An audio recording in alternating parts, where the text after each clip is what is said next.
శ్రీ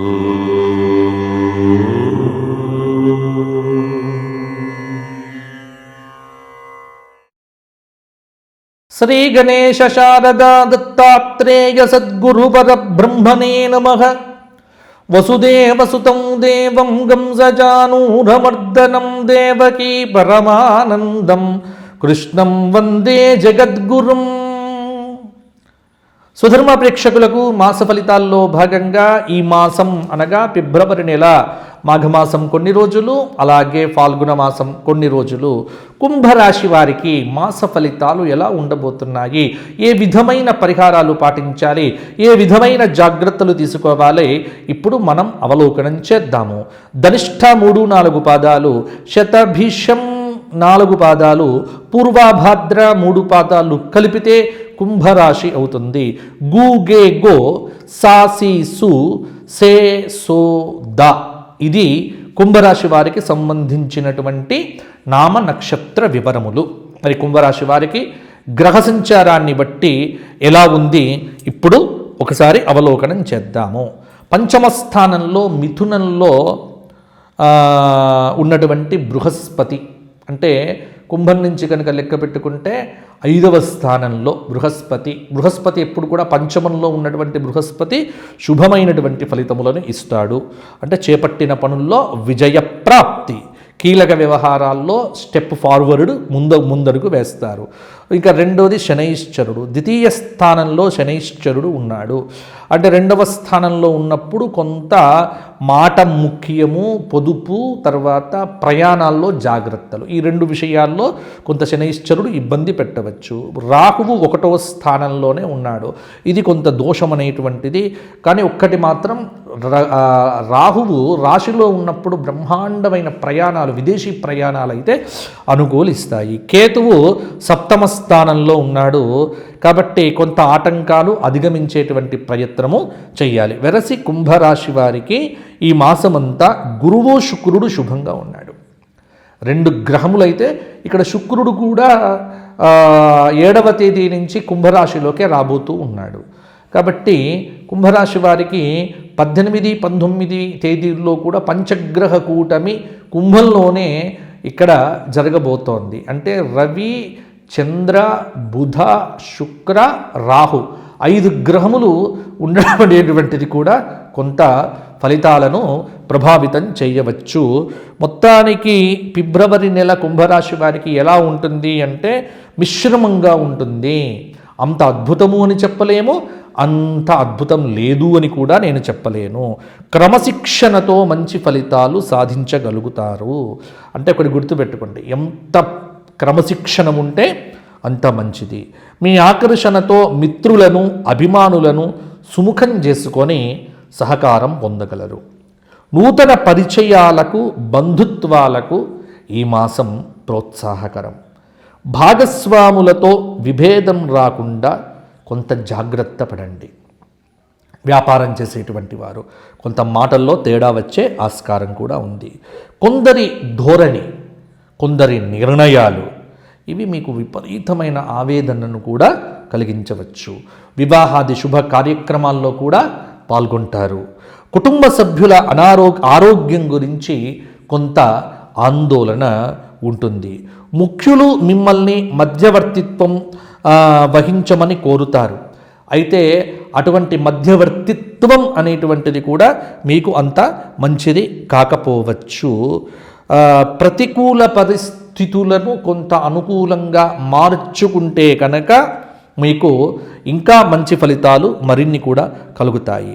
ఆర్థికపరమైనటువంటి విషయాల్లో కొన్ని చిక్కులు ఎదురు కావచ్చు. ఒకటి నేను చెబుతున్నాను ఏమిటి అంటే, అప్పులు చేయకండి. ఎప్పుడు కూడా కుంభరాశి వారు అప్పులు చేయకపోవడం, ఉన్నదానితో సరిపుచ్చుకోవటం చాలా మంచిది.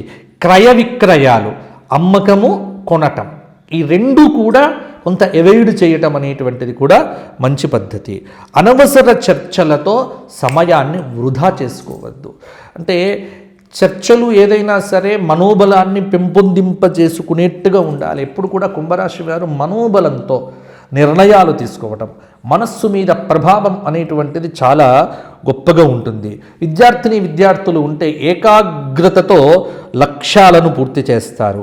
బుద్ధి బలంతో విఘ్నాలను అధిగమిస్తారు. ఎట్టి పరిస్థితుల్లో కూడా పనులను వాయిదా వేయకండి. అంటే వాయిదా వేయడం అనేటువంటిది మంచిది కాదు. ఇబ్బందులు సృష్టించేటువంటి వారు మీ చుట్టూ ఎప్పుడూ కూడా ఉంటూ ఉంటారు. అటువంటి వారితో జాగ్రత్తగా వాగ్వివాదాలు లేకుండా ఉండండి. అంటే కుటుంబంలో కానీ బయట కానీ విభేదాలకు ఆస్కారం ఇవ్వకండి. పెద్దల అభిమానాన్ని చూరగొంటారు. కొంత పొదుపు మదుపు గురించి కూడా ఆలోచించాల్సినటువంటి సమయము. ప్రయాణాలు విపరీతమవుతాయి. కానీ ప్రయాణాలు చేసేటప్పుడు ఒకటి మాత్రం గుర్తుపెట్టుకోండి, ప్రయాణముల యందు డ్రైవింగ్ చెయ్యటంలో కూడా 1కి 2 సార్లు నిదానమే ప్రధానము. ఈ సూత్రమును మీరు పాటించండి.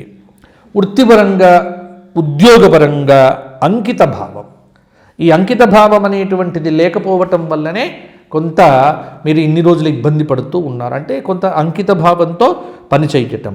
ఆర్థిక విజయాలకు ధనయోగం అనేటువంటిది పర్వాలేదు. దైవబలం అనేటువంటిది కొంత మేరకు మీకు సహకరిస్తుంది. ఇంకా దైవబలం పెంచుకోవటానికి ఏమైనా మార్గములు ఉన్నాయా అని అడిగితే కనుక కొంత మీకు కుంభరాశి వారికి కూడా రవి, కుజ, బుధ, శుక్ర, మరొకసారి రాసుకొని పెట్టుకోండి మీరు, రవి, కుజ, బుధ, శుక్ర. ఆదివారం నాడు రవికి ప్రార్థన, మంగళవారం నాడు కుజుడికి ప్రార్థన, బుధవారం నాడు బుధుడికి ప్రార్థన, శుక్రవారం నాడు బుధుడి యొక్క ప్రార్థన. ఇవి చేస్తూ ఆదిత్య హృదయ స్తోత్రం ఆదివారం నాడు, మంగళవారం నాడు లక్ష్మీ నరసింహ స్తోత్రము, బుధవారం నాడు గణపతి అష్టోత్తరంతో గరిక పూజ, శుక్రవారం నాడు లలితా అష్టోత్తరంతో మందార పుష్పములతో అమ్మవారికి పూజ. ఇవి కనుక మీరు చేయగలిగితే మీకు అద్భుతమైనటువంటి ఫలితాలు, దైవయోగం కూడా కొంత అనుకూలిస్తుంది. ఫలితములు అనేటువంటివి మీకు సంపూర్ణంగా అనుకూలంగా ఉండవచ్చు. కాబట్టి కుంభరాశి వారు ఇది చాలా జాగ్రత్తగా చూడండి. ఇక కుంభరాశి వారికి వ్యక్తిగతమైనటువంటి జాతక పరిశీలన కోసం ఏదైనా మీకు మార్పులు చేర్పులు తర్వాత వ్యక్తిగత జాతకాల్లో కొంత సలహాలు సూచనలు కావలసినటువంటి వ్యక్తులు కింద కనిపిస్తున్న నెంబర్కు ఫోన్ చేస్తే మీ జాతక విశ్లేషణ, మీకు జరిగేటువంటి దశ, అంతర్దశలు, వాటి వివరాలు, వాటికి సంబంధించినటువంటి పరిహారాలు మొదలైనటువంటివన్నీ కూడా నేను తప్పకుండా మీతో మాట్లాడుతాను. కాబట్టి మాట్లాడటానికి కావలసినటువంటి అపాయింట్మెంట్ అనేటువంటిది మా సిబ్బంది ఇస్తారు. అయితే ఇక్కడ ఒక నియమం ఉంది. సోమవారం నుంచి శనివారం దాకా ఉదయం 8 నుంచి రాత్రి 7 గంటల లోపు మీరు ఫోన్ కాల్స్ కనుక చేస్తే తప్పకుండా నేను మీతో మాట్లాడగలుగుతాను. కాబట్టి ఎవరైనా సరే నాతో మాట్లాడాలనుకునేటువంటి వారు కింద కనిపిస్తున్న నెంబర్కు ఫోన్ చేయండి, నాతో మాట్లాడండి. మీ అందరి సలహాలు సూచనలు అవసరమవుతాయి. స్వధర్మ ఛానల్కు సబ్స్క్రైబ్ చేయండి, నోటిఫికేషన్స్ కోసం బెల్ను నొక్కండి. అలాగే అందరికీ చెప్పండి. మీ అందరూ బాగుండాలి, కుంభరాశి వారికి మంచి ఫలితాలు రావాలి, పంచగ్రహ కూటమి కూడా మీకు అనుకూలమైన ఫలితములను ఇవ్వాలి అని కోరుకుంటూ మరలా వచ్చే మాసం కలుసుకుందాము. అంతవరకు సెలవు. జై శ్రీరామ్, జై శ్రీరామ్, జై శ్రీరామ్.